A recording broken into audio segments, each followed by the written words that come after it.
2 வருஷத்துக்கு முன்னாடி கட்சி ஆரம்பிச்ச விஜய் முதலமைச்சர் ஆயிட்டாரு. நாளைக்கு காக்ரோச் பார்ட்டி என்ன பண்ண போகுதுன்னு தெரியல. ஆமா, தேசமே உத்து பார்த்துக்கிட்டு இருக்கு. இந்த சூழல் இன்னைக்கு ஒருத்தர் அமைப்பா உருவாக்கி அடுத்து கட்சி ஆரம்பிக்க போறேன்னு சொல்லியிருக்காரு.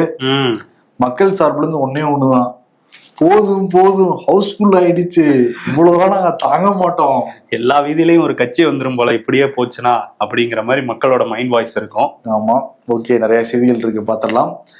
Welcome to imperfect show. நான் உங்கள் நண்பன் சிபி சக்கரவர்த்தி. நான் உங்கள் வருண். ஓகே, ஷோக்குள்ள போயிடலாம். Welcome to imperfect show.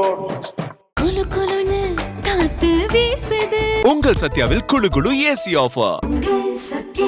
Annamalai பாஜக இருந்து விலகி தனி கட்சி ஆரம்பிக்க போறாருன்னு முதல்ல பிரேக் பண்ணது ஜூனியர் விடன் தான். நம்ம நேற்று இம்பர்ஃபெக்ட் ஷோல சொல்லியிருந்தோம், முதல்ல கட்சியில இருந்து விலக போறாரு, ஒரு அமைப்பை உருவாக்க போறாரு, அப்புறம் பல மாதம் கழிச்சுதான் கட்சி ஆரம்பிக்க போறாருன்னு. இதேதான் இன்னைக்கு அண்ணாமலை தன்னுடைய ஸ்பீச்லயும் சொல்லியிருக்காரு.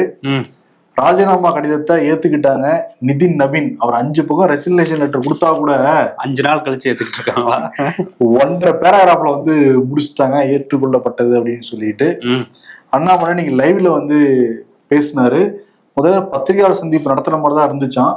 இப்ப நிறைய கேள்விகள் கேட்பாங்க, நம்ம சொல்ல போற கண்டென்ட்ங்கிறது போய் சேராது, அதனால நம்ம லைவ்லயே பேசுறோம் முடிவு பண்ணி தான் பேசியிருக்காரு அண்ணாமலை. சரி, 2009 தேமுதிக இன்டர்ன்ஷிப் பண்ணியிருந்தாராம். தேமுதிக இன்டர்ன்ஷிப்பா? ஆனா இப்ப தேமுதிகவே ஒவ்வொரு கூட்டணியா போய் இன்டர்ன்ஷிப் தான் பண்ணிட்டு இருக்காங்க. ஒரு ரெவன்யூ வருது இல்ல, இன்டர்ன்ஷிப் பண்ணா அந்த ரெமுனரேஷன் வந்துடும். அதே சொல்றேன். ஒரு 3 மாசம் நான் அங்க பயிற்சி எடுத்துக்கிட்டேன். அப்பவே ஒரு தனி கட்சி உருவாக்க முடியுமா, ஒரு மாற்றம் கொண்டு வர முடியுமான்னு யோசிச்சிருக்காராம் 2009 படிக்கிற காலகட்டத்திலேயே. அப்புறம் 10 வருஷம் கழிச்சு பாஜக இணைஞ்சேன், 6 வருஷம் பாஜக டிராவல் பண்ணி இப்ப அதுல இருந்து விலகி இருக்கேன். நான் பிஜேபியில ஜாயின் பண்ண போறதுக்கு முதல் நாள் சூப்பர் ஸ்டார் ரஜினிகாந்த் என்னை கூப்பிட்டு என் கட்சியில இணைஞ்சிருங்கன்னு சொன்னாராம். ஓஹோ. பட் நான் மன்னிச்சிருங்க, என்னால இணைய முடியாதுன்னு நான் சொன்னேன் அவருக்கு. நல்ல வேலை இணையில இல்லாத கட்சியில இணைஞ்சு. சரி, ஓகே. அதான் அதையும் குறிப்பிடுறாரு. அவர் வராம இருக்கிறதா அவருக்குமே நல்லது அப்படிங்கறதையும் கோட் பண்ணிருக்காரு அவரு. நான் ரியல் அண்ணாமலை, நான் வந்துக்கிறேன், அவர் இருக்கட்டும்ன்றாரா? அதே மாதிரி தொடர்ந்து இந்த கலாச்சாரம், தண்ணீர் எதுக்குமே நான் விட்டு கொடுக்காம நான் பேசியிருக்கேன். அதே மாதிரி ஜேபி நட்டா தலைவராக இருக்கிறப்ப உள்ளாட்சி தேர்தல், நாடாளுமன்ற தேர்தலாம் நம்ம தனிச்சு போட்டிடணுங்கிறத வலியுறுத்தி போட்டிடவும் நான் செஞ்சேன். உரிமையை காட்டணும்னு நான் நினைச்சேன். அதே மாதிரி கத்தி கூச்சல் போடக்கூடாதுன்னு நினைச்சேன். அப்படிதான் என்னுடைய செயல்பாடு இருந்திருக்கு அப்படிங்கிற மாதிரி சொல்றாரு அண்ணாமலை. பிரஸ் மீட்னாலே கத்தி கூச்சல் எல்லாம் போட்டிருக்காரு, பத்திரிகையாளர்களோட சண்டையெல்லாம் போட்டிருக்காரு. ஆனா அப்படிதான் பேசுறாரு அவரு. 18 மாதங்கள் ஒரு மாதிரி கருத்து வேறுபாடு இருந்துட்டே இருந்தது பிஜேபியில எனக்குமே.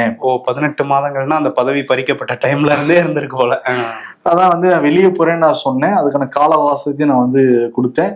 தேர்தல் பணியை முடிச்சுட்டு போன்னு சொன்னாங்க. அதே மாதிரி தேர்தல் பணியை நான் முடிச்சுட்டு இப்ப கிளம்புறேன். ஏன்னா டிசம்பர் 2025 விலகிறதா இருந்தாராம், தேர்தலுக்காக வெயிட் பண்ணாராமா. இப்ப ஆனந்தமா அரசியல் கட்சிய தொடங்க போறேன். முதல்ல தலைவர்களை உருவாக்கணும், மண் சார்ந்த அரசியலை நான் முன்னெடுக்கணும்னு இருக்கேன். தமிழ்நாட்டு வளர்ச்சிங்கிறது எல்லோரையும் உள்ளடக்கிய வளர்ச்சியா இருக்கணும். நம்முடைய பிரெயின், சூப்பர் பிரெயின்ங்கிறது உலகத்துல பல்வேறு நாடுகள் இருக்கு, அவங்க எல்லாத்தையும் ஒன்றிணைக்கணும்னு நான் நினைக்கிறேன். கண்டிப்பா ஒரு அரசியல் கட்சி இப்ப தேவைன்னு கேட்டீங்கன்னா ஆமா தேவைதான் சொல்றாரு அவரு. ஏன்னா இப்ப இங்க நடந்துகிட்டு இருக்கிறது கல்ட் பாலிடிக்ஸ், அதுல இருந்து முதல்ல வெளியே வரணும். இந்த பிறந்த நாளுக்கு போஸ்ட் அடிக்கிறதுலாம் கூடாது அப்படிங்கிறாரு. நேத்தே அடிச்சாங்க, அதை பத்தியும் சொல்றாரு. நண்பர்கள் அடிச்சிருக்காங்க, பட் அதெல்லாம் தேவை கிடையாது, சொல்லியிருக்காராமா. காமன் மேன் பாலிடிக்ஸ் தான் தேவை, கிளீன் பாலிடிக்ஸ் தான் தேவை. ஒரு டேர்ம் லிமிட் கொண்டு வரணும். அது எம்எல்ஏவா இருக்கட்டும், எம்பியா இருக்கட்டும். மோடிக்கு சொல்லாரு நினைக்கிற டெல்லியில இருந்த மெசேஜ் மோடியே சொல்லிதான் அனுப்பியிருக்காருன்னு சொல்றாங்க. அதுக்கப்புறம் வருவோம். WeTheLeaders.org அப்படிங்கிற ஒரு இணையதளத்தை தொடங்கியிருக்காரு. 2020 தொடங்கப்பட்ட ஒரு இணையதளமா அது. இப்ப இது ஒரு பொலிட்டிக்கல் மூவ்மெண்டா நீங்க நம்ம மாத்தணும். முதல்ல நீங்க இணைங்க, நம்ம பேசுவோம், ரெஸ்பான்ஸ பார்த்துட்டு நான் முடிவு பண்றேன் அப்படின்னு இருக்காரா. ஆனா ஆரம்பிச்ச ஒரு 2-3 மணி நேரத்துல 2 லட்சம் பேருக்கு மேல இணைஞ்சிருக்காங்க. இப்ப 3 லட்சத்தை தாண்டி இருக்கு. இது நம்ம அமைப்பு இயக்கம் வாங்கங்கிற மாதிரி அந்த வெப்சைட்ல போய் இணைஞ்சிருக்காங்க நிறைய பேர். வெப்சைட் போய் செக் பண்ணி பார்த்துட்டு போறீங்க. அதுதான் உள்ள போனா வருதே. நான் ஏன் ஜாயின் பண்றேன், அது இது நம்ம இயக்கம்னு போட்டு அதுல எவ்வளவு நம்பர்ஸ்னு போட்டிருக்காங்க. பட் இது அவங்க கையில தானே இருக்கு டேட்டா. அவருக்கு நம்பர் வந்து ரொம்ப ஈஸியா 20 லட்சம் 2 லட்சம் கேஸும் பாரு, 20,000 புக்கும் பாரு. ஆமா, அதனால ஒரு ஜேர்னலிஸ்ட் நம்மளதே செக் பண்ணி சொல்ல வேண்டியது இருக்கு. நம்ம கடமை இல்லாத, அதனால செக் பண்ணிருக்கீங்க நீங்க. ஏபிஜே அப்துல் கலாம் பேர்ல எத்திக்ஸ் அண்ட் பாலிடிக்ஸ் சென்டர் வந்து உருவாக்க போறாங்கன்னா, இதுல வந்து நம்ம யாரு போட்டிட்டாலும் சரி, எம்எல்ஏ எலெக்ஷன், உள்ளாட்சி தேர்தல், யாரு வந்து போட்டிட்டாலுமே சரி, இங்க ட்ரெயின் பண்ணி தான் நாங்க வந்து போட்டியிட வைக்க போறோம். நம்ம கொள்கை சார்ந்து இயங்குவோம், ஐடியாலஜி முக்கியம் தான், அதே மாதிரி காலத்து இந்த மாதிரி மாத்திக்கிட்டு இல்லாட்டி காணாம வந்து போயிடுவோம். நம்ம பாரம்பரிய கட்சியெல்லாம் வந்து கிடையவே கிடையாது, இப்பதான் வந்து புதுசா வந்திருக்கோம். இப்போ தேவை வந்து நிதானம், வந்து பொறுமை தான். இப்போ ஒவ்வொரு செங்கலா வந்து அடிக்க வச்சு நம்ம பில்டிங் வந்து கட்டணும். மாறுவோம் மாற்றுவோம்னு ஸ்பீச் வந்து முடிச்சிருக்காரு. மாற போறாராமா இனிமே அவரே? எங்க மக்களை மாத்த போறாருன்னு நினைக்கிறேன். அவர் எங்க மாற போறாருன்னு தெரியல. ஆமா, ஓகே. ஆனா ஐ மீன் கட்சியை சொல்லல, அவருடைய செயல்பாடுகளை சொல்றேன். ஆமா, அது எப்படி மாற போகுதுன்னா போக போகதான் தெரியும். அதுல வந்து அவர் அந்த ராஜினாமா கடிதத்துல கூட சொல்லியிருந்ததா சொல்றாங்க. இந்த மாதிரி தேசிய கட்சிகள் தமிழ் மக்களுக்கு புரியுற மொழியில பேசல அப்படின்னு வந்து சொல்லியிருக்காங்களாம். ஆனா புரியாத மொழியில இப்ப 6 வருஷம் பேசிக்கிட்டு இருந்திருக்கிறாரு இவரும். மோடிஜி பத்தி எதுவும் சொல்லலையா? அதை பத்தில எதுவுமே சொல்லல. ரஜினி ரெஃபரன்ஸ் இருக்கு, அப்புறம் வந்து மற்றும் பலர் ரெஃபரன்ஸ் எல்லாமே இருக்கு இதுல. பட் மோடி அமித்ஷா ரெஃபரன்ஸ் கிடையாது. ஆனா ஒண்ணு நம்ம நோட் பண்ணணும், பிஜேபியில இருந்து யாராவது விலக போறாங்கன்னு தெரிஞ்சாலே பிஜேபி என்ன பண்ணுவாங்க நம்ம வந்து பாத்துருக்கோம். பட் நான் பிஜேபி விலக போறேன்னு சொல்லிட்டு நிதின் நபீன், அமித்ஷா உள்ளிட்ட 1 டஜன் தலைவர்களை சந்திச்சு இந்த முடிவு எடுத்திருக்கிற அண்ணாமலை. பெரும்பாலும் பிஜேபில இருந்து யாரும் விலக மாட்டாங்க, வேற கட்சியில இருந்து விலக்கி கொண்டு வந்து சேர்ப்பாங்க. அப்படி இருக்கும்போது இவருக்குன்னு ஒரு தனிப்பட்ட செல்வாக்கு, ஒரு ஓட் பேங்க் இருக்கு அந்த கொங்கு சைட்ல. அப்படி இருக்கும்போது அவருக்கு நீங்க போயிட்டு வாங்க அப்படின்னு சொல்றாங்க அப்படின்னா இதுக்கு பின்னாடி RSS பிஜேபியோட ஒரு அஜெண்டா தான் சொல்றாங்க. நேத்து கூட ஒரு க்ளூ கொடுத்தாரா என்னன்னு தெரியல, நயினார் நாகேந்திரன் வந்து அவரோட பேட்டியில காங்கிரஸோட பினாமியா தான் விஜய் வந்து இறக்கி விட்டுருக்காங்க அப்படின்னு சொல்லியிருந்தாரு. ஏன்னா முன்னாடியே சொல்லுவாங்க, அவர் ராகுல் காந்தியை போய் பார்த்த போது நீங்க தனியா ஒரு கட்சி ஆரம்பிங்க, நம்ம ஏன்னா காங்கிரஸ் வளர முடியாது, நீங்க வளர்ந்தோன்னா சேர்ந்துக்குவோங்கிற மாதிரி சொன்னதா சொல்லுவாங்க. அது நடந்திருக்கு. அதை வந்து இவங்க ட்ரை பண்றாங்களோ? ஓகே, அங்க விஜய்னா நமக்கு அண்ணாமலை, அதனால இறக்கி விடுவோம். எப்படி தாமரை மலராது, வேற ஒரு சின்னத்தை மலர வைக்கலாம். ஆக்சுவலி ஏற்கனவே ஒருத்தர் இறக்கி விடலாம்னு நினைச்சாங்க. பட் 20 வருஷமா வராம போனதுனால அவரோட ஆசை விடுவாங்களோ அப்படிங்கிற ஒரு கேள்வி இருக்கு. அந்த ஸ்பீச்ல ஆரம்பத்திலேயே ரஜினி பேர் குறிப்பிட்டதுனால நம்ம ஏற்கனவே நம்ம சொன்னோம் ரஜினி டிஸ்கஸ் பண்ணிருக்காங்க அப்படின்ட்டு. ஆமா, அப்படிதான் அது நடந்திருக்குன்னு தெரியுது. ஆமா, ரஜினியோட மீட்டிங்ஸ் எல்லாம் நடந்ததாகவும் சொல்றாங்க. இன்னொரு பக்கம் வந்து இவர் மாணிக்கம் தாக்கூர் இப்பவே வந்து RSS பின்னாடி இருக்காங்க, நீங்க வேற ஒரு முகமுடியில வரீங்கன்னு அவர் இப்பவே சொல்லியிருக்காரு காங்கிரஸ்ல இருந்து. நயினார் நாகேந்திரன் என்ன சொல்றாருன்னா, எங்களுக்கு ஒன்றும் பாதிப்பு இல்லை, ஏன்னா எங்களுக்கு ஏற்கனவே ஒன்றும் கிடையாது, இவர் போறதுனால ஒன்றும் பிரச்சனை இல்லைங்கிற மாதிரி சொல்றாரு போல. ஜஸ்ட் நாங்க எல்லாருமே தோத்துட்டோம், 1000 வாக்கு வித்தியாசத்துல ஒரே ஒருத்தன் ஜெயிச்சிருக்காப்புல ஊட்டியில, அவ்வளவுதான், எங்களுக்கு வேற என்ன பாதிப்பு இருக்க போகுது. ஆமா, இந்த ஹோல் பிளானுக்கு பின்னாடி இளைஞர்களை கவர்றதுதான் இருக்க மாதிரி சொல்றாங்க. ஏன்னா இப்ப புதுசா கட்சி ஆரம்பிச்ச விஜய் பின்னாடி ஒரு பெரிய இளைஞர் கூட்டம் போயிருக்கு. பழைய கட்சிகளை அவங்க விரும்புறது இல்லை, அதனால ஒரு புது கட்சியா உள்ள வந்து அதை நம்ம பக்கம் இழுக்கணுங்கிறது பிஜேபியோட பிளானா இருக்கலாங்கிற மாதிரி தான் சொல்றாங்க. பட் அவர் தனி இயக்கம் மாதிரி தான் இப்போதைக்கு கொண்டு போறாரு. பார்ப்போம் என்ன நடக்குதுன்னு. இந்தியா கூட்டணியில திமுக இருக்கா இல்லையான்னு ஒரு கேள்வி இருந்துகிட்டு இருக்கு. இப்ப இல்ல அப்படிங்கிற மாதிரி தான் திமுக முடிவெடுத்த மாதிரி தெரியுது. ஆனா இருக்குன்னு நினைச்சு காங்கிரஸ் அழைப்பு விடுத்திருக்காங்க போல, வாங்கன்னு, தேசிய அளவுல நம்ம ஒன்னா இருப்போம்ட்டு. ஆமா, அதான் ஜூன் 8ஆம் தேதி தேசிய அளவுல ஒரு ஆலோசனை கூட்டம் இந்தியா தலைவர் எல்லாத்தையும் வந்து கூப்பிட்டுருக்காங்க. திமுகவுக்கும் அந்த அழைப்பு போயிருக்கு. இப்ப திமுக வந்து புறக்கணிச்சிருக்காங்க. என்ன சொல்றாங்க அப்படின்னா, காங்கிரஸ் துரோகம் பண்ணிருச்சு, அந்த மனக்காயம் இன்னும் எங்களுக்குள்ள இருக்கு, எங்க தொண்டர் மத்தியில இருக்கு, தொண்டர்களுக்கு மதிப்பளிச்சு அந்த கூட்டத்துக்கு நாங்க வரமாட்டோம், ஆனால் மக்கள் நலன் சார்ந்த பிரச்சனைகள்ல குரல் கொடுப்போம் அப்படிங்கிற மாதிரி சொல்றாங்க. ஆமா, இந்தியா கூட்டணியில் உள்ள மற்ற கட்சிகளோட நாங்க பயணிப்போம்ங்கிற மாதிரியும் ஒண்ணு சொல்லியிருக்காங்க. ஏற்கனவே இந்தியா கூட்டணி மற்ற கட்சிகளா, ஆம் ஆத்மி இந்த சைடு, திரிணாமுல் காங்கிரஸ். ஆம் ஆத்மி இங்க வந்து பிரச்சாரம் பண்ணாருல கொளத்தூர்ல ஸ்டாலினுக்காக, ரிசல்ட்டை விட்டுருங்க, பட் பிரச்சாரம் பண்ணாரு. அதே மாதிரி பார்த்தோம்னா நம்ம இது அகிலேஷ் யாதவ் வந்து ஒரு போஸ்ட் போட்டாரு, நாங்க எப்பவுமே கூட நிக்கிறவங்கன்னு காங்கிரஸ் இது பண்ற மாதிரி. ஸோ அகிலேஷ் யாதவ் போறாரா இந்த கூட்டத்துக்கு எல்லாம் வந்து ஜூன் 8ஆம் தேதி தெரியும். தமிழ்நாடு சமூக நீதி முற்போக்கு கூட்டணின்னு ஒரு கூட்டணி உருவாயிருக்க மாதிரி, மதச்சார்பற்ற முற்போக்கு கூட்டணி, மதச்சார்பற்ற மட்டும் தூக்கிட்டு வேற சேர்த்துட்டாங்க. தமிழ்நாடு சமூக நீதி ரெண்டுத்தையும் சேர்த்துருக்குறாங்க. சரி, அதை சேர்த்துட்டு அதுல வந்து பிராக்கெட்ல TVK, INC Indian National Congress, IUML, VCK, CPM, CPIயும் சேர்த்து விட்டாரு.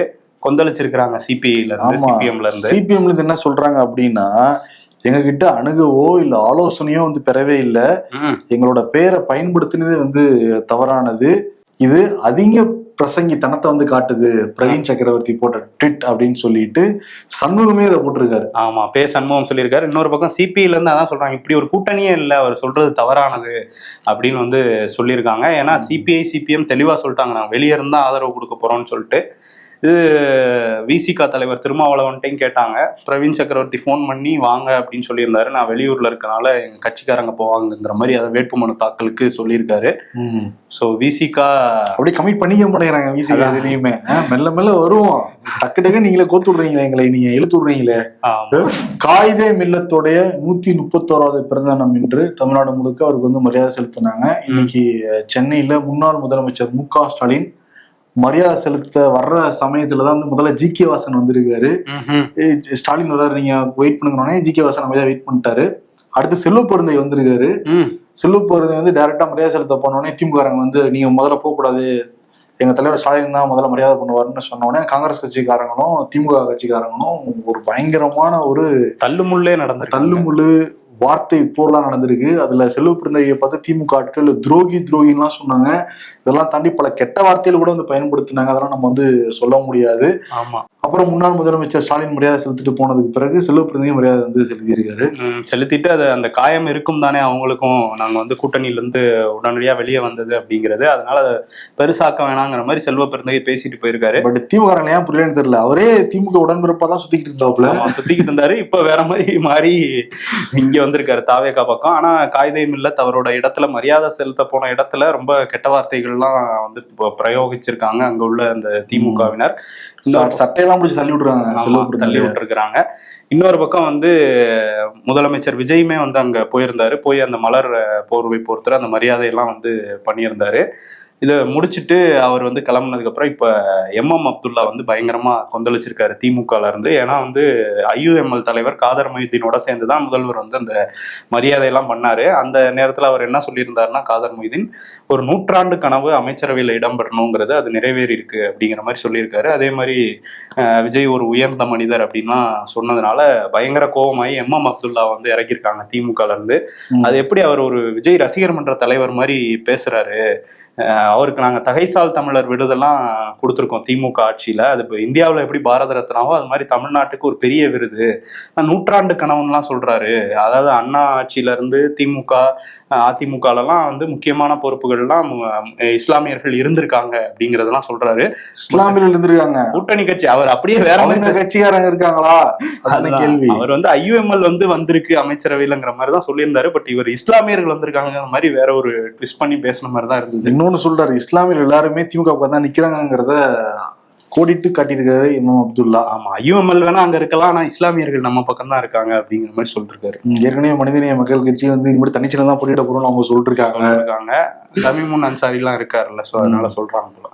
இன்னைக்கு விஜய் தலைமையில முதல் அமைச்சரவை கூட்டம் வந்து நடந்திருக்கு. எல்லா அமைச்சர் பெருமக்களும் அந்த கூட்டத்துல வந்து கலந்துக்கிட்டாங்க. அஜெண்டால வெற்றி தமிழகம் தான் முதல்ல வந்து இருந்திருக்கு. இந்த விஷயத்துல இந்த டாஸ்மாக கட்டுப்படுத்துறது, சட்ட ஒழுங்கு பிரச்சனை, அதே மாதிரி பட்ஜெட் கூட்டத்தொடர் ஆரம்பிக்க போறாங்க, அதுக்கு ஆளுநர் உரைக்கு எப்படி வந்து தயார் பண்றது, அதுக்கப்புறம் எது மாதிரி விஷயத்துக்கெல்லாம் பட்ஜெட்லாம் வந்து ஒதுக்குறது, நிறைய விஷயங்கள் வந்து பேசியிருக்காங்க. அதே மாதிரி தொழில் முதலீடுகள் இருக்கிறத பத்தி வந்து பேசியிருக்காங்க. ஆமா, அதுல வந்து 1 மணி நேரத்துக்கு மேல நடந்ததா சொல்றாங்க. 436 திட்டங்களை ஒவ்வொரு அமைச்சர்களுக்கும் ஃபைலா வந்து கொடுத்துருக்காங்களாம். அதெல்லாம் வந்து அவங்க படிச்சு பார்த்து அதிகாரிகளோட சேர்ந்து செயல்படுவாங்க அப்படிங்கிற மாதிரியும் சொல்லியிருக்காங்க. இதுல குறிப்பா முதலமைச்சர் வந்து அமைச்சர்கள் வந்து தவறு செய்யக்கூடாது, தவறு செஞ்சா உடனுக்குடன் கடுமையான நடவடிக்கை எடுப்பேங்கிற மாதிரி அவர் சொன்னதாகவும் தகவல் இருக்கு. ஸோ போதை ஒழிப்பு, டாஸ்மாக் வந்து தனியாருக்கு விட போறதாலாம் ஒரு தகவல் வந்து ஓடிக்கிட்டே இருக்கு. புது அரசு வந்திருக்கிறதுனால தெரியல என்ன முடிவு எடுக்கிறாங்க அப்படின்ட்டு. சாதி வாரி கணக்கெடுப்பு நடத்தணும் அப்படின்னு சொல்லிட்டு ஒரு கோரிக்கையை வச்சு அனைத்து கட்சி கூட்டத்தை கூட்டியிருந்தாரு அன்புமணி ராமதாஸ். அந்த கோரிக்கையை ஏத்துக்கிட்டு டிவிகே தமிழக வாழ்வுரிமை கட்சி வேல்முருகன் போயிருந்தாங்க. வேல்முருகன் போய் பொன்னாடெல்லாம் போத்தி அங்க இருந்து வந்தவர் தானே. அதே மாதிரி தனியரசு சில தலைவர்கள் வந்து போயிருக்காங்க. ஆமா, இன்னொரு டிவிகேல இருந்து வீர விக்னேஸ்வரன் நிர்வாகி அவரெல்லாம் போயிருக்காரு போல. ஆமா, போய் அவர் பேசியிருக்காரு சாதிவாரி கணக்கெடுப்பு முதலமைச்சர் வந்து முன்னெடுப்பாருன்னு. ஏன்னா அவங்க வாக்குறுதியில வேற கொடுத்துருக்காங்க டிவிகேல. இந்த மாதிரி அடுத்து ஒரு அமைப்பும் உருவாக்கிட்டு இருக்காங்க. ஆமா, இதுல வந்து சாதிவாரி கணக்கெடுப்பு வச்சு ஒரு அனைத்து கட்சி கூட்டம் முடிஞ்சோன்னா அன்புமணி என்ன சொல்லியிருக்காருன்னா, நாங்க முதலமைச்சரை போய் சந்திச்சு இதோட முக்கியத்துவத்தை எடுத்து சொல்லி கேஸ்ட் சர்வே எடுக்க சொல்லுவோம் அப்படின்னு வந்து சொல்லியிருக்காரு. ஓகே, எடுக்க சொன்னதுக்கு பிறகு யார் கிடைச்ச வெற்றி? அது அன்புமணி கிடைச்ச வெற்றி. பாமகவுக்கு கிடைத்த வெற்றி இப்ப அன்புமணியா மாறிடுச்சா? பாத்தியா இல்லையா? பாமக ராமதாஸ் ஒவ்வொரு வாரம் யாருக்கெல்லாம் வந்துகிட்டு இருந்தாப்ல. எலெக்ஷன் ரிசல்ட் அப்புறம் மனுஷன் எங்க போனார்னே தெரியல. ஆமா, சசிகலாவையும் தான் காணும். அவங்களாவது இடையில ஒரு பிரஸ் மீட்டுக்கு வந்தாங்க. எதுக்கு சி சண்முகம் பிச்சு உடனே இதுதான் சரியான தருணம், இப்ப தூங்க கரெக்டானு சசிகலா வந்தாங்க. பார்த்தா அதுவும் முன்னு எல்லாம் போயிட்டு எடப்பாடி கிட்ட எல்லாம் போயிட்டனால ஓகே, அடுத்த பிரஸ் மீட் எப்ப கொடுப்போம் நினைப்பாங்க ரெண்டு பேருமே. ஆமா, சரி. நேத்து வந்து உதயநிதி ஸ்டாலின் அந்த சேப்பாக்கம் திருவல்லிக்கேணி தொகுதியில நிர்வாகிகளுக்கு நன்றி சொல்ற கூட்டம் வந்து நடந்தது. அது வந்து காங்கிரஸ் திட்டுற கூட்டமா வந்து மாத்திட்டார் உதயநிதி. 25 நாள்ல ஒரு திட்டம் கூட உருப்படியா வந்து செயல்படுத்த முடியல புதிய அரசுனால. இப்ப சிங்கப்பெண் திட்டம்னு கொண்டு வந்தாங்க. அது ஏற்கனவே இருக்கிற ஒரு திட்டம் தான். அதுக்கு வந்து ஸ்டிக்கர் அடிக்க ட்ரை பண்ணாங்க. அதை கூட அவங்களால வந்து இது வரைக்கும் கொண்டு வர முடியல. அதை வந்து கேன்சல் பண்ணிருக்காரு முதல்வர். ஒரு சோஃபா மாடல் ஆட்சி தான் வந்து நடந்துகிட்டு இருக்கு. எலெக்ஷன் ரிசல்ட் வந்து எல்லாம் ஜெயிச்சதுக்கு பிறகு நம்ம ஆட்கள் தலைவரை பார்த்து நன்றி சொல்லணும் கிளம்புனாங்க. ஆனா இப்ப இருக்கிற ஆளுங்கட்சி எம்எல்ஏக்களும் சரி, அதிமுக எம்எல்ஏக்களும் சரி ரெசார்ட் தான் புக் பண்ணிக்கிட்டு இருந்தாங்க. நமக்கு அது தேவைப்படல அப்படின்னு வந்து சொல்றாரு. நாங்க தூக்கிடுவோம்னு தான் புக் பண்ணாங்க அப்படி சொல்லலையா? அதை பத்தி அவர் பேசவே கிடையாது. அதே மாதிரி காங்கிரஸ் வந்து துரோக கூட்டணி அப்படின்னு சொல்றாங்க. கீழ்ந்து ஒரே சவுண்டு ஓடுகாலி அப்படி இப்படின்லாம் வந்து திட்டிக்கிட்டு இருந்தாங்க திமுக காரங்க. அதே மாதிரி திமுக என்னைக்கு இதை வந்து மறக்கவும் மாட்டான் மன்னிக்கவும் மாட்டான் அப்படின்னு சொல்லிட்டாங்க. காங்கிரஸுக்கும் டிஎம்கேக்கும் ஒரு பெரிய பிரேக்கப் நடந்துருச்சுன்னு தெரியுது. இப்ப டிஎம்கே பொறுத்தவரை காங்கிரஸ் ஒரு டாக்ஸிக் ரிலேஷன்ஷிப் போய்கிட்டு இருக்காங்க. அதே மாதிரி நம்ம மக்கள் மேல ஓவர் கான்பிடென்ட் வச்சு இப்ப வந்து இந்த நிலைமைக்கு வந்திருக்கோம், தோத்துட்டோங்கிற மாதிரி ஃபீல் பண்ணியும் பேசியிருக்காரு. நம்ம முதல்ல என்ன பண்ணணும்னா நம்ம வீட்டுல நம்ம பேசணும். ஏன்னா வீட்டுல திமுக காரங்க வீட்டுல இருந்தே விசிலுக்கு ஓட்டு விழுந்திருக்கு போல. வீட்டுல நம்ம பேசி நம்ம பசங்களை வந்து அரசியல் படுத்தணும். நம்ம திட்டங்களை கொண்டு போய் ஊர் ஊரா போய் சேர்த்தோம், பட் நம்ம வீட்டுல சேர்க்க மறந்துட்டோன்றாரு. ஊருக்கே சேர்க்கும் போது வீடும் அந்த ஊருக்குள்ள தானே இருக்கும். பட் அவர் வந்து அந்த மாதிரி பேசியிருக்காரு உதயநிதி. இந்த காங்கிரஸ் பிரிவுங்கிறது அங்க இது நாடாளுமன்றம் வரையும் போயிருக்கு. ஆமா, நாடாளுமன்றத்துல திமுக ஒரு கோரிக்கை வந்து வச்சிருந்தாங்க. இனிமேல் நாங்க வந்து காங்கிரஸ் கூட உட்கார மாட்டோம், எங்களுக்கு வேற சீட் ஒதுக்கி கொடுக்கணும்னு கேட்டிருந்தாங்க. அதுக்கு வந்து ஒப்புதல் கொடுத்துருக்கான் நாடாளுமன்ற தலைவர். என் பக்கத்துல வந்து உட்காருங்கன்னு பிஜேபி உட்கார சொல்லியிருக்காங்க. அதனால சீட் ஷேரிங் மாதிரி அங்க இப்ப சீட்டு மாறி மாறி உட்கார போறாங்க நாடாளுமன்றத்துல. ஓகே, பார்ப்போம். அதே மாதிரி டிஆர் பாலு வந்து என்ன சொல்லியிருக்காரு அப்படின்னா, இந்த ஆட்சி வந்து 6 மாசத்துக்கு நீடிக்காது, ரொம்ப நாள் நீடிக்காது. ஏன்னா 6 மாசம் கூட நீடிக்காதுன்னு முன்னாள் முதல்வர் ஸ்டாலின் சொல்லியிருந்தாரு. இவரும் அதே தான் சொல்றாரு. அதுக்கு நிறைய வாய்ப்புகள் இருக்கு, அவ்வளவு நீடிக்காது அப்படின்னு தான் இருக்கு. அதுக்கு காரணங்கள் பொதுவெளியில சொல்ல முடியாது. அப்ப உள்ள பேசுனத ஏதோ சொல்ல வர்றாரு, நாங்க பாத்துக்கிறோங்கிற மாதிரி. தனியா வேணா வந்து கேளுங்கன்னு இருக்காரு. பொதுவெளியில சொல்ல முடியாத காரணம் என்னவா இருக்கும்? ஏடிஎம்கே டிஎம்கே டீலிங்கா இருக்குமோ, கூட்டணியா இருக்குமோ? உயர் சிறப்பு மருத்துவ படிப்புகள், அதாவது சூப்பர் ஸ்பெஷாலிட்டி மருத்துவ படிப்புகளுக்கான இடங்கள் வந்து ஆல் இண்டியா கோட்டாக்கு போய்கிட்டு இருக்குங்கிற மாதிரி எதிர்கட்சி தலைவர் உதயநிதி ஸ்டாலின் ஒரு பதிவையும் போட்டு ஒரு கடிதத்தையும் முதலமைச்சர் விஜய்க்கு வந்து இதை தடுக்கணும் அப்படிங்கிற மாதிரி வலியுறுத்தி ஒரு கடிதமும் எழுதியிருக்காரு. அதுல என்ன சொல்றாருன்னா, 152 இடங்கள் நம்ம அரசு வந்து அலட்சியமா வாதாடினதுனால கோர்ட்ல நம்ம வந்து இந்த மாதிரி சரண்டர் பண்ண சொல்லிட்டாங்க. 152 இடங்களை ஆல் இண்டியா கோட்டாக்கு. அதனால நம்ம மாநிலத்தில் இருக்கிற மருத்துவர்களுக்கான இடம் வந்து பறிபோகுது அப்படிங்கிற மாதிரி ஒரு பதிவு போட்டிருந்தாரு. இந்த பதிவுக்கு ஒரு பதிலடி பதிவா மக்கள் நல்வாழ்வுத்துறை அமைச்சர் அருண்ராஜ் வந்து ஒரு பதிவு போட்டிருக்காரு. அதுல என்ன சொல்றாருன்னா, இந்த மாதிரி உயர் சிறப்பு மருத்துவ படிப்புகளுக்கு 422 இடங்கள் இருக்கு. இதுல 219ங்கிறது மாநில கோட்டாக்கு வருது, மற்றது ஆல் இண்டியா கோட்டால போகுது. இது முந்தைய ஆண்டுகள்லயும் இந்த மாதிரி போகல அப்படிங்கிற மாதிரி நாங்க தடுத்துட்டோங்கிற மாதிரிலாம் சொல்லியிருக்காரு. அந்த மாதிரி கிடையாது, உதயநிதி சொன்னது உண்மைக்கு புறம்பானது அப்படின்னு சொல்லிட்டு அதுல டேட்டாவும் கொடுத்திருக்கிறாரு. 2024ல 119 இடங்கள் அங்க ஆல் இண்டியா கோட்டாக்கு வந்து போயிருக்கு. 2025ல ஒரு 145 இடங்கள் ஆல் இண்டியா கோட்டாக்கு தான் போயிருக்கு. இதெல்லாம் உதயநிதிக்கு தெரியுமா அப்படின்னு வந்து கேட்டிருக்காரு. இந்த முறை வந்து நம்ம அதுக்காக இந்த மாநில உரிமை பறி போயிடக்கூடாதுன்னு நம்ம கோர்ட்டுக்கு போனோம். அங்க வந்து வாதங்களை முன் வச்சோம். மத்திய அரசோட வழக்கறிஞரும் சில வாதங்களை முன் வச்சதுனால கோர்ட் வந்து இந்த மாதிரி சரண்டர் பண்ணணும்னு சொல்லியிருக்காங்க. இருந்தாலும் நம்ம மாநில உரிமைகளை விட்டு கொடுக்க கூடாது, நம்ம உடனடியாக 4ஆம் தேதியே நாங்கள் அப்பீலும் போயிருக்கோம் அப்படிங்கிறத சொல்லியிருக்காரு. எக்காரணத்தை கொண்டும் மாநில உரிமைகளை விட்டு கொடுக்க மாட்டோம் அப்படின்னும் அந்த பதிவுல வந்து சொல்லியிருக்காரு. அதே மாதிரி மக்கள் நல்வாழ்வுத்துறையில இருந்து ஒரு சுற்றறிக்கை வந்திருக்கு. முன்னாடிலாம் இந்த டிரான்ஸ்ஃபர் வாங்குறதுக்காக புரோக்கரை பிடிச்சி ஈஸியாக டிரான்ஸ்ஃபர் வாங்கிட்டு போவாங்க. வந்து ஜாயின் பண்ணி 3 மாசம் கூட இருக்காது, டக்குன்னு சொந்த ஊருக்கு போறேன்ட்டு மாறிடுவாங்க. காசும் பயங்கரமா விளையாடும். ஆமா, இப்ப என்ன சொல்லப்பட்டிருக்கு அந்த சுற்றறிக்கை அப்படின்னா, இனிமேட்டு டிரான்ஸ்பரன்சியா இணையத்தின் வழியா மட்டும்தான் இந்த டிரான்ஸ்ஃபர் வந்து நடக்கும் அப்படிங்கிற மாதிரி சொல்லியிருக்காங்க. இனிமேல் இந்த மாதிரி வந்து டக்குன்னு ஆட்களை பிடிச்சி மாறுறதுங்கிறது கட்டுக்குள்ள வரும் அப்படின்னு சொல்றாங்க. வந்தா ரொம்ப நல்லதுதான். அது தமிழக சட்டமன்றத்துடைய செயலாளரா ஆர் சாந்தியை வந்து நியமனம் பண்ணியிருக்காங்க. 34 ஆண்டுகள் சட்டமன்றத்துல வேலை செஞ்ச அனுபவம் உங்களுக்கு வந்து இருக்கு. 92ல டிஎன்பிசி மூலமா உள்ள வந்தாங்க அவங்க. இப்ப முதல் பெண் செயலாளருங்கிற ஒரு பெரிய இதுவும் கிடைச்சிருக்கு அவங்களுக்கு. ஆமா, இப்ப ஜூன் 18ஆம் தேதி கூட்டத்தொடர் கூடுங்கிற மாதிரி சொல்லியிருக்காங்க. பட்ஜெட்லாம் அறிவிக்க போறாங்க. சோ இவங்க கட்டுப்பாட்டுல தான் அந்த நிகழ்வுகள்லாம் நடக்க போகுது. பார்ப்போம் என்ன பண்ண போறாங்க அப்படின்னு. இன்னொரு பக்கம் அமைச்சர் ரமேஷ் வந்து திருச்செந்தூர் கோயில்ல போய் மாஸ்க் எல்லாம் போட்டுட்டு போயிருந்தாரு தரிசனம் பண்ண. அவர்கிட்டே காசு வாங்கியிருந்தாங்க. காசு வாங்கின அர்ச்சகர் ஐயப்பன் உட்பட அவருக்கு உதவியா இருந்தவங்களெல்லாம் வந்து தடை விதிச்சு நடவடிக்கை எடுத்திருந்தாங்க.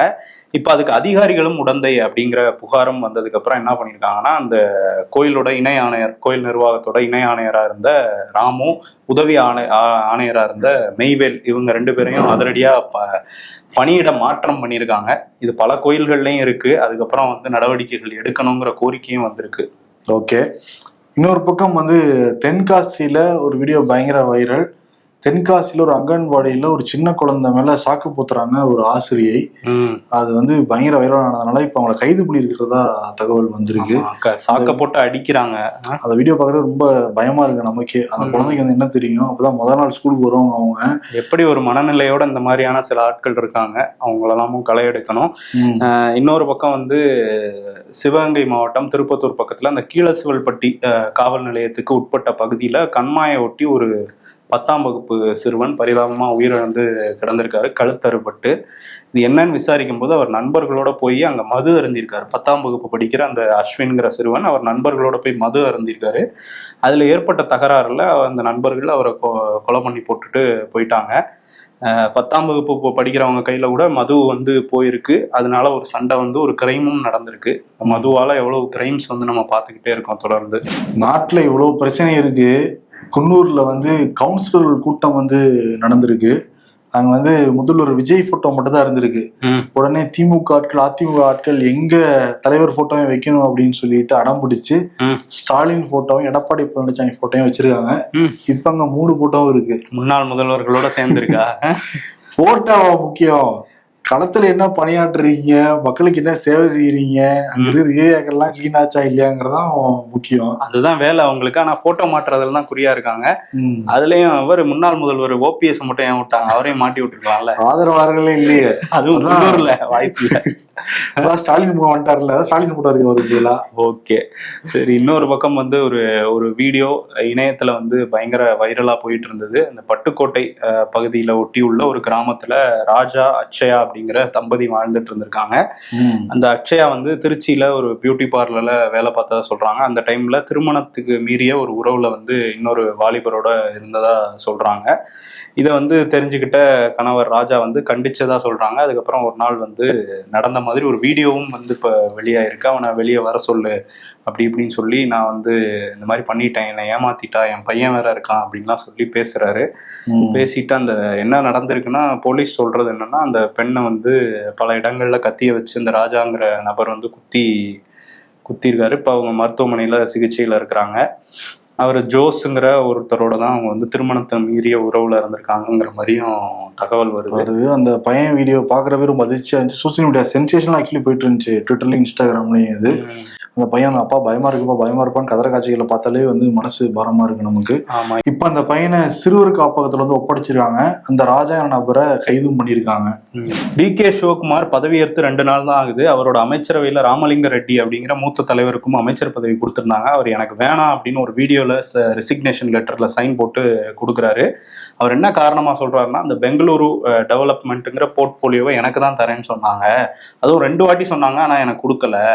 அதனால நான் எம்எல்ஏவாவே இருந்துக்கிறேன், எனக்கு அமைச்சர் பதவியே வேணான்னு சொல்லிட்டு நான் ராஜினாமா பண்றேன். எனக்கு DK சிவகுமார் மேலேயோ இல்லை சித்தராமையா மேலேயோ எந்த கோபமும் இல்லை, நான் கட்சியில தொடருவேன் அப்படின்னு சொன்னவர். நான் நேரா போயெல்லாம் லெட்டர் கொடுக்க முடியாது, பிரின்சிபல் செக்ரட்டரியை என்னோட ஆதரவாளர் வச்சு கொண்டு போய் கொடுக்க சொல்லியிருக்கேன் ரெசிக்னேஷன் லெட்டர்ன்னு சொல்லிட்டு இருக்காரு. பெங்களூரு டெவலப் பண்ணணும், அவரும் டெவலப் பண்ண நினைச்சிருக்காப்ல. பெங்களூரு டெவலப்மெண்ட்ல அதுலதான் நல்ல அள்ளி போடுறாங்க போல, அது தனக்கு வேணும்னு நினைச்சிருக்காரு, அது கிடைக்கல அவருக்கு. ஓகே, இன்னொரு அப்படியே கேரளா வந்தோம்னா, கேரளால சட்டமன்றத்துல காரசாரமான விவாதங்கள் வந்து போய்கிட்டு இருக்கு. அங்க முதலமைச்சர் சதீசன் கேரளாவில 5.7 லட்சம் கோடி கடன்கள் இருக்கு, இதுக்கெல்லாம் யாரு காரணம் வந்து பேசியிருக்காரு. வேலையில்லா தன்மைங்கிறது தேசிய அளவுல பாக்குறப்போ ஒரு 4% இருக்கு, பட் கேரளா 20% இருக்கு. அது காரணம் யாருன்னு சொன்னோடனே அங்கேயும் பயங்கர சலசலப்பு. பட் கேரளா சட்டமன்றம் போய் வெள்ளையறிக்கை மாதிரிலாம் சில விஷயங்கள் கொடுத்து போய்கிட்டு இருக்கு. இப்படி தமிழ்நாட்டுல பார்ப்போம். ஆமா, அந்த நிதிநிலை அறிக்கைக்கு முன்னாடி வெள்ளை அறிக்கை கொடுப்பாங்க அப்படின்லாம் சொல்றாங்க, ஆனா நம்ம வெயிட் பண்ணி தான் பார்க்கணும். ஏஐ பத்தி கோர்ட் வந்து சொல்லியிருக்கிறாங்க. ஆமா, அந்த வரைவு சீக்கிரம் வெளியிடப்படும் இருக்காங்க. மக்கள்கிட்ட கருத்தெல்லாம் வந்து கேட்டிருக்காங்க. ஏஐ நீதிமன்ற இதுலயும் பயன்படுத்தலாம், அதுக்கும் பல சட்டத்திட்டங்களும் கொண்டு வந்திருக்காங்க. பட் தீர்ப்புகளையோ சாட்சியங்கள்லயோ இதுல எல்லாம் சேர்க்கக்கூடாது. ஏஐ அது அப்படிங்க சட்டத்தை படிக்கிறதுக்கு, அதில் டிராஃப்டை ரெடி பண்றதுக்கெல்லாம் பயன்படுத்தலாம்லாம் சொல்லியிருக்காங்க. இப்போ ஏற்கனவே வந்து ஏஐ அட்வொகேட்லாம் வாதாடிட்டு இருக்காங்களாம். ஆமா, அந்த மாதிரி ஒரு செய்தியும் வந்திருக்கு. இன்னொரு பக்கம் என்னன்னா, இந்த அபிஜித் திப்கே அவர் வந்து இந்த சிஜேபிங்கிற சோசியல் மீடியா பேஜ் ஆரம்பிச்சாரு, காக்ரோச் ஜனதா பார்ட்டி. இப்போ அது பெரிய வைரல் ஆனதுக்கப்புறம் ஸ்போக்ஸ் பர்சன்லாம் போட்டிருந்தாரு. இப்போ நேரடியாக நாளைக்கு வந்து ஜந்தர் மந்தர்ல போராட போறோம், அனுமதி கேட்க போறோம்ங்கிற மாதிரிலாம் சொல்லியிருக்காங்க. ஸோ அவரோட ஃபேமிலி மகாராஷ்டிராவில் வந்து இருந்திருக்கிறாங்க. அந்த வீட்டுக்கு முன்னாடி போலீஸ் பாதுகாப்புலாம் கொடுத்துருந்தாங்க. இப்போ என்னன்னா, அவங்களுக்கு நிறைய எதிர்ப்புகள் ஆளுங்கட்சி தரப்புல இருந்து வரதா சொல்றாங்க. ஸோ எதுக்கு பிரச்சனைன்னு சொல்லிட்டு அவங்க வேற ஒரு இடத்துக்கு, ஒரு ரகசிய இடத்துக்கு மாறிட்டாங்களாம் குடும்பமே. அபிஜித் திப்கே வந்தோன்னா கைது பண்ணுவாங்களா, என்ன நடக்க போகுதுங்கிறதெல்லாம் வெயிட் பண்ணி. எது பண்ணாலுமே நேஷனல் சென்சேஷன் தான். நாளைக்கு என்ன நடக்க போகுதுங்கிறது தான் நேஷன் வாண்ட்ஸ் டு நோ.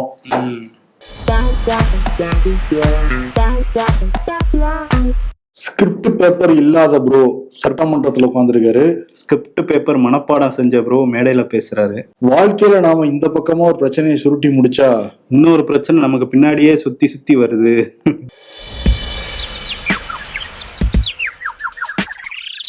சின்ன வயசுல லாஜிக், கெட்ட லாரி நல்ல லாரி படத்துல எல்லாம் வரும் ஒரு லாரி, அதை பார்த்தாலே பயமா இருக்கும், அதை போட்டிருக்காங்க. திடீரென முதல்வர் விஜய் வீட்டுக்கு சென்ற துரை வைகோ. எங்களுக்கு அமைச்சர் பதவி ஆசை இல்லைன்னு சொல்ல போயிருப்பாரோ. அரசியல்ல இதெல்லாம் சாதாரணமாப்பா. அண்ணாமலை படத்துல ஒரு டயலாக் வரும், அசோக் இந்த நாளை உன் டைல குறிச்சுக்கோ அப்படின்ட்டு. ஆமா, அந்த மாதிரி எல்லாம் எதுவும் அவர் வந்து சொல்லலனாலும் ரியல் அண்ணாமலையை பத்தி பேசியிருக்காரு. ரியல் அண்ணாமலை அதுதான் வந்து கூட்டி கழிச்சு போறேன், கணக்கு சரியா வரும் அப்படின்ட்டு போவாப்ல அப்படின்ட்டு. இப்ப அண்ணாமலை தனி இயக்கம் ஆரம்பிச்சிருக்காரு. இதையும் நீ கூட்டி கழிச்சு பாத்தீங்கன்னா பல விஷயங்கள் நீங்களே டீகோட் பண்ணலாம். ஆமா, அதனால கூட்டி கழிச்சு பாருங்கன்னு மட்டும் நிறுத்திக்கலாம், சரியா வருமாங்கிறதெல்லாம். ஆமா, அவரு ஒரு வேக்கன்ட் இருக்கு தமிழ்நாட்டுல, கூட்டி கழிச்சு பார்த்துட்டு தான் இயக்கத்தை ஆரம்பிக்கிறார். அந்த கட்சி போட்டிடுன்னு வேற வந்து சொல்லியிருக்காரு பொது தேர்தல்ல. ஓகே, அதனால கூட்டி கழிச்சு பாருங்கிற அவார்டை அண்ணாமலைக்கு வந்து கொடுத்துட்டு விடைபெறலாம். நன்றி, வணக்கம். உங்கள் சத்யாவில் குளு குளு ஏசி ஆஃபர்.